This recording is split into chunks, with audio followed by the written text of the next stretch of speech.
Welcome to Flirting with Bitcoin. I'm your host, Mandana Yousefi, and this is my boo, Ian Reese. Hey, babe. Hey, what's up? Things have been a little crazy. Tell me about it.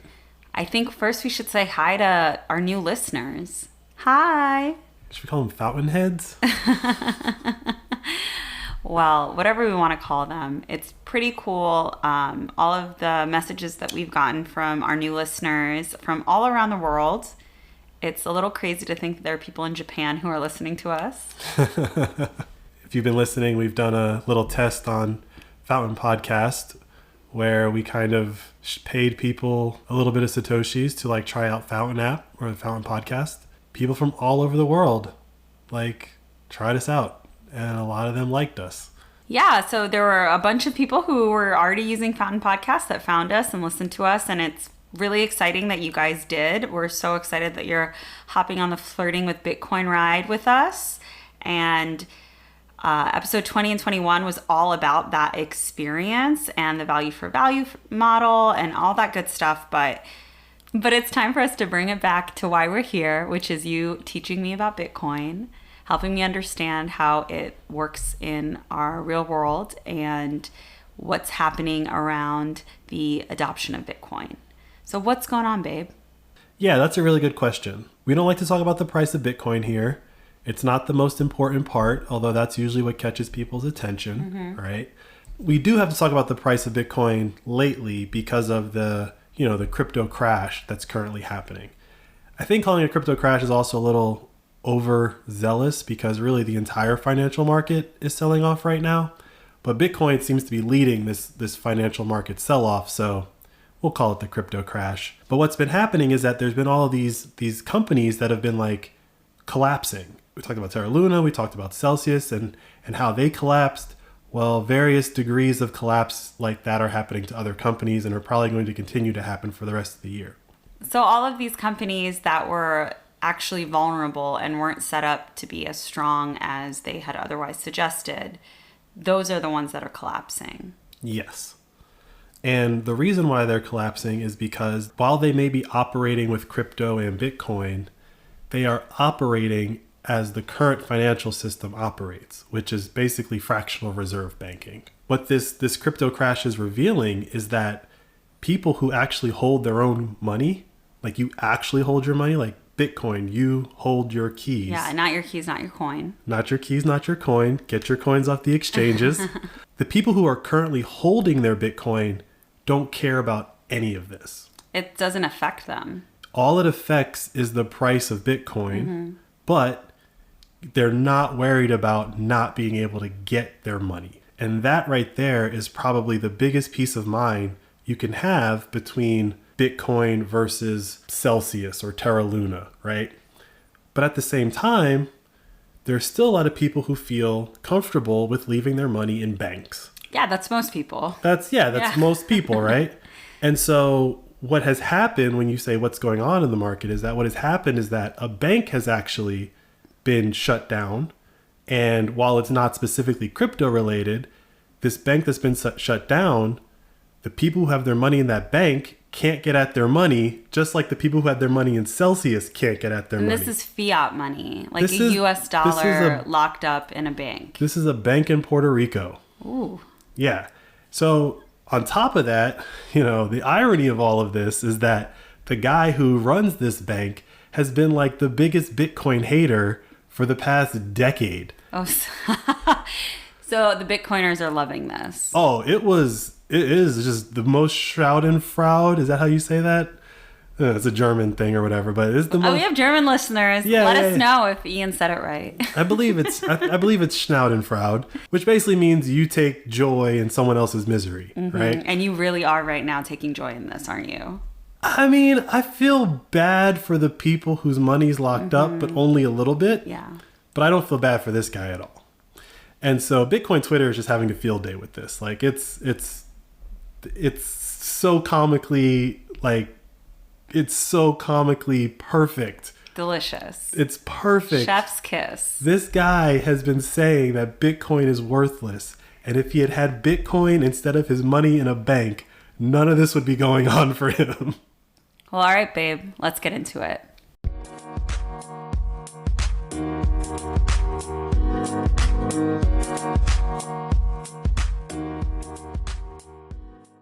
All right, so taking a step back, you're saying that while these crypto companies that might have not been set up in the most honest ways or secure ways are just the precursor to what might be happening in the regular banking system? 100%. And this is the first example of that? This particular scenario of what's happened to Peter Schiff, I don't believe is a precursor to banks collapsing the way that the crypto market is collapsing, but it is an example of you could have your money in crypto in Celsius or you can have your money in a bank, but you might wake up one day and you can't get at it because you don't actually have your money. It's not yours. Someone can just freeze it. Someone can just freeze it. And who is Peter Schiff?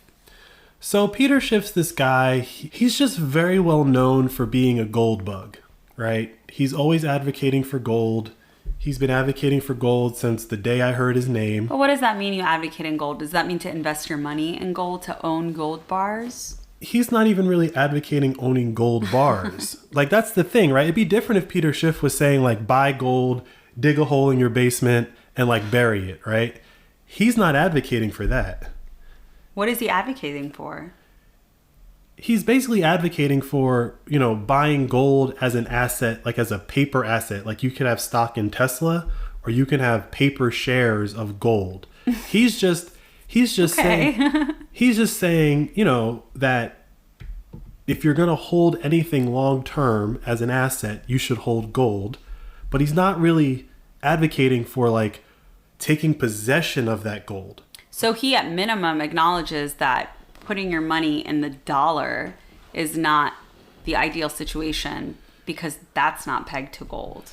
To be fair to Peter Schiff, that is why he's pro-gold. Okay, like so he does understand that reality. He recognizes it. Yes. Fair enough. He is definitely calling out the same reality that the Bitcoiners are calling out, which is money printing, ridiculous Fed actions, causing damage to the economy. Right. And so it's like shout out to our episode 9 called Collateral Damage because we cover a lot of this stuff in that episode that explains why our dollar is not actually pegged to gold.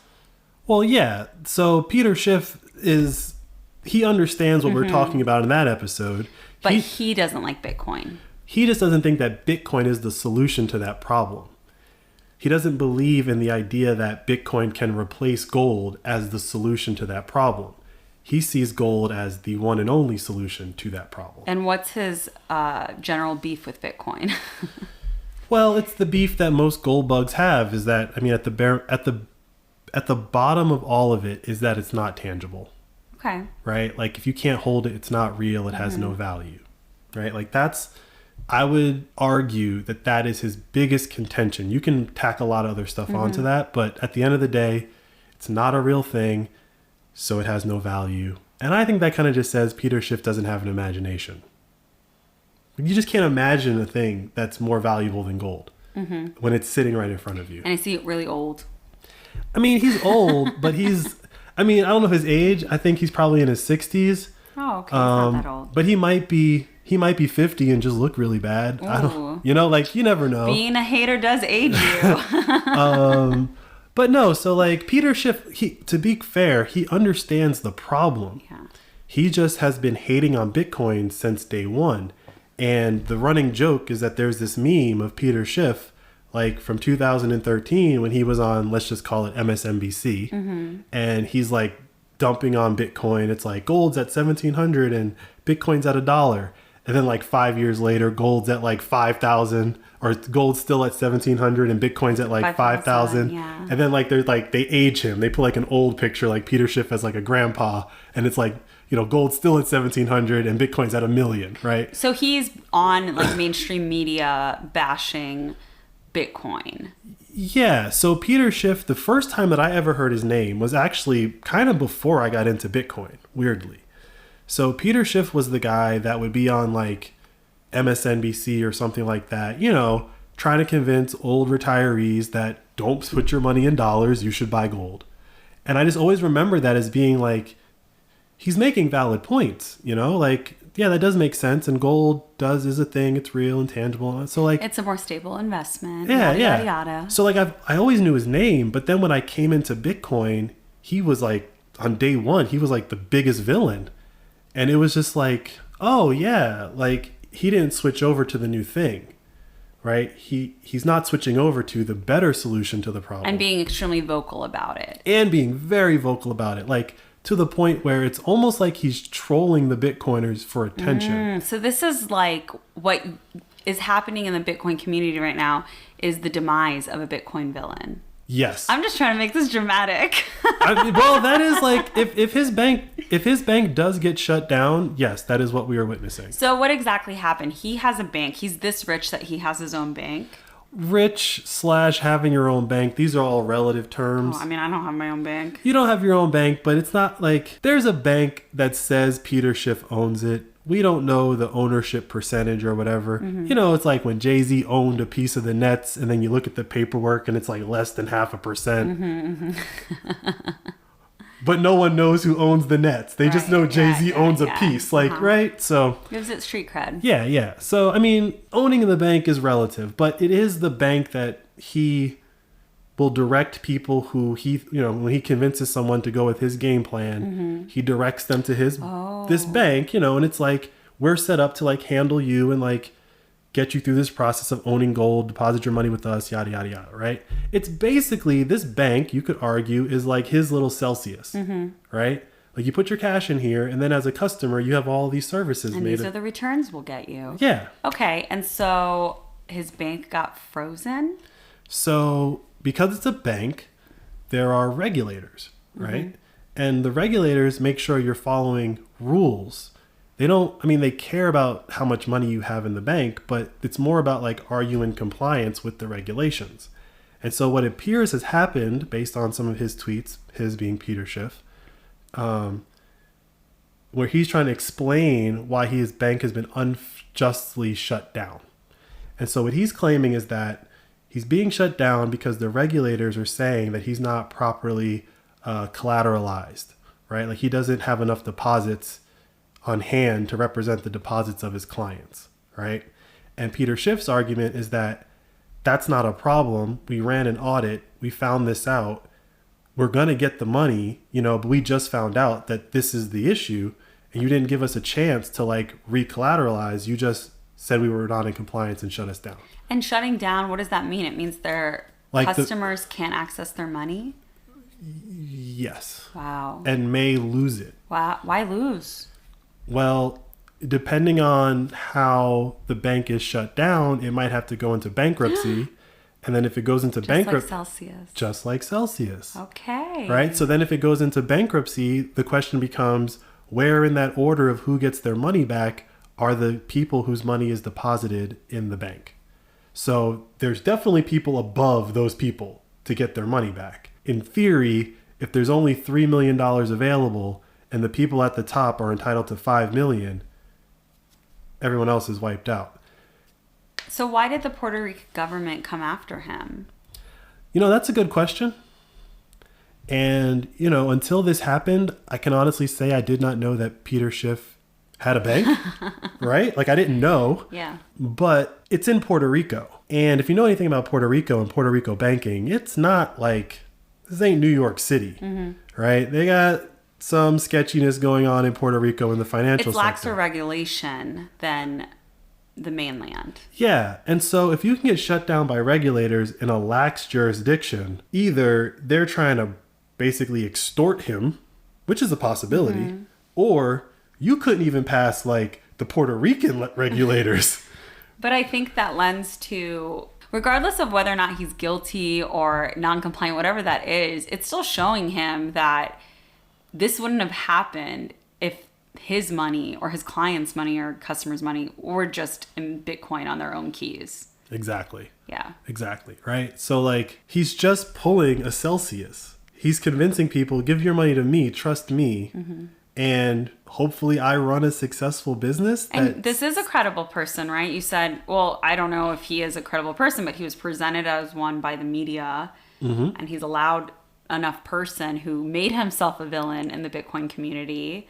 So it's showing that even someone who understands what they're talking about to some degree, it's not a safe bet to just trust them with your money. Exactly. The fact that if he believes this is unjust, right? If he truly believes this is unjust and he's done everything right, he just needs to be allowed to put more money in. The fact that he can't do that because someone else is not allowing him is the whole value prop of Bitcoin. No one can control your money. No one. And it's so strange that the reaction to that reality is, no, I don't want that. I want someone to control my money.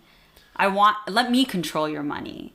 It goes back to incentives. Before Bitcoin, you were incentivized to behave the way that Peter Schiff has been behaving, just like Celsius was behaving, right? Because people didn't have another option. Yeah, it's all you know. Your money has to be somewhere. And it's the smart playbook, right? Well, it's what smart people do with their money. Well, yeah, but what I'm getting at is like before Bitcoin, let's say you had $1 million in your bank account. I'm listening. It has to be in a bank. Yeah. Whether it's Peter Schiff's bank or Bank of America or Chase or whoever, you got to pick somebody that you trust that when you go ask for your $1 million, they're going to give it back to you, right? That was the only option until January 2009 and probably 2011 when Bitcoin actually started really being traded and bought and sold. But before Bitcoin, that was the only option you have. Now with Bitcoin, there's a new option. You can take your $1 million out of that bank.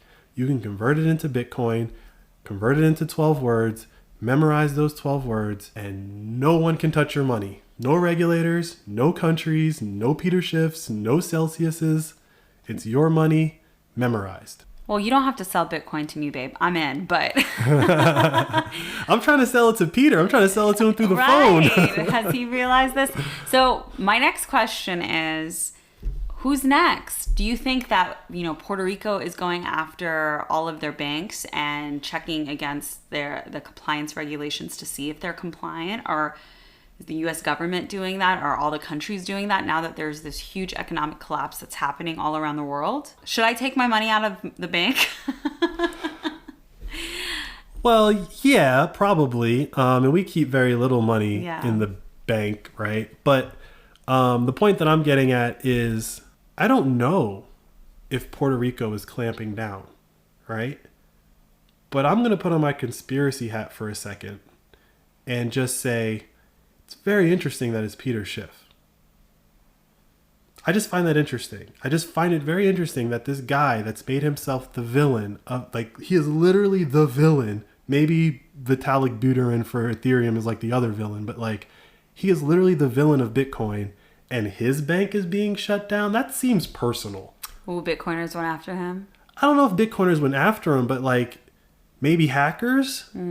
Maybe people hacked him, got the information, turned it over to the regulators, right? That's a possibility. I mean, I think if you're very passionate about the Bitcoin project and you have someone out there that's actively trying to discredit it while people are incredibly vulnerable with where they're putting their money, I wouldn't blame hackers to try to go after someone like this when he is dissuading people from actually securing their money in a safe way. Exactly. So I think this might have just been a targeted attack and might not necessarily be the beginning of fiat currency banks collapsing. Yeah, no, because again, the bank was in Puerto Rico and Puerto Rico is just not a upstanding banking industry. So the fact that you open this bank in Puerto Rico is what are you hiding from? That's a great point. Why couldn't you open a bank in the jurisdiction of New York City or Texas or Florida? Just anywhere in the states, right? So there's that. But I'm not ruling out an actual bank run. I'm not ruling out the possibility of one of these, I'm not trying to scare you because we use this bank, but Ally, right? One of these online banks kind of ending up in this position. I'm not ruling that out. And the reason why I'm not ruling that out is because some of the ways that these crypto companies kind of collapsed,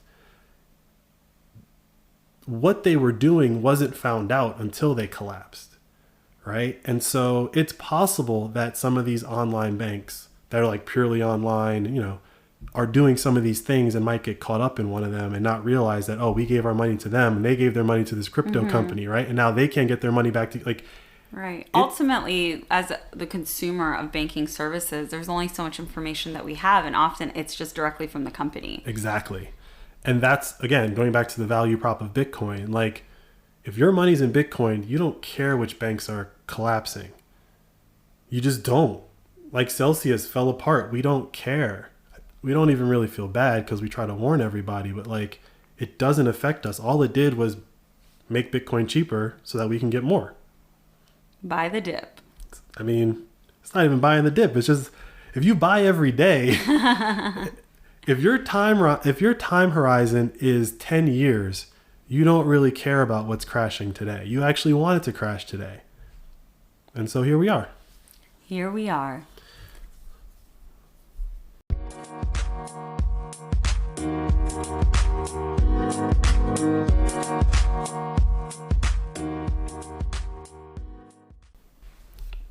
All right, babe. You know I love when there's drama in the Bitcoin world, so this was delicious. Thank you. The tweet came through when we were at dinner, and I was like trying to understand what was going on so hard because Twitter just lit up. Like all the people that I follow and have, like notify me when they tweet, it was just like, Peter Schiff. It'll be really interesting if media outlets that were promoting his point of view on this stuff are going to say, oh, this person that has been criticizing Bitcoin for XYZ reasons, their bank has been closed or shut down or suspended, whatever it is. So the one thing that's very interesting about this is that someone found I guess it was an unaired 60 Minutes interview.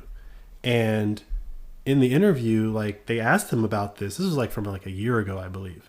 They asked him about this possibility. And he gets livid. The possibility of the bank getting shut down? Well, I don't even think it was about the bank getting shut down. I think he was being accused of stuff. And he was like, I'll put the video on the website when we post this episode. So you guys can go click it. You can go to the website and you can see the video that I'm talking about. But basically, they ask him questions alluding to the fact that this day might come. And he just gets up and walks out the room. He yells at the guy. Ooh. Gets up and walks out the room. Very R. Kelly-ish, right? Very R. Kelly-ish. But then to make it even weirder is, I believe it's his wife, comes and sits down in the chair that he just left, if you don't understand the 60 Minutes format. Mm-hmm. And she was kind of why would you ask that question? What do you think you're going to learn from that question? No one's here to interview you, woman. Jeez. It's so weird. It's so weird. So obviously he knew this day was coming. Wow. And now he's trying to save face. Whether it's justified or not, he definitely knew this day was coming. His emphatic response to what's going on is because it's been in him for so long. This didn't just happen. Yeah, his worst fear is becoming realized. Well, that's a crazy story, but I gotta say, I love that his wife had his back. Yeah, if that was his wife, I believe it's his wife. I don't know who else would do that, right? I would yell at 60 Minutes if they upset you. Don't yell at 60 Minutes if you know that I'm committing bank fraud. Fair enough. Stay off of camera. If you know that I'm committing bank fraud, don't get involved. Okay, fair enough, baby.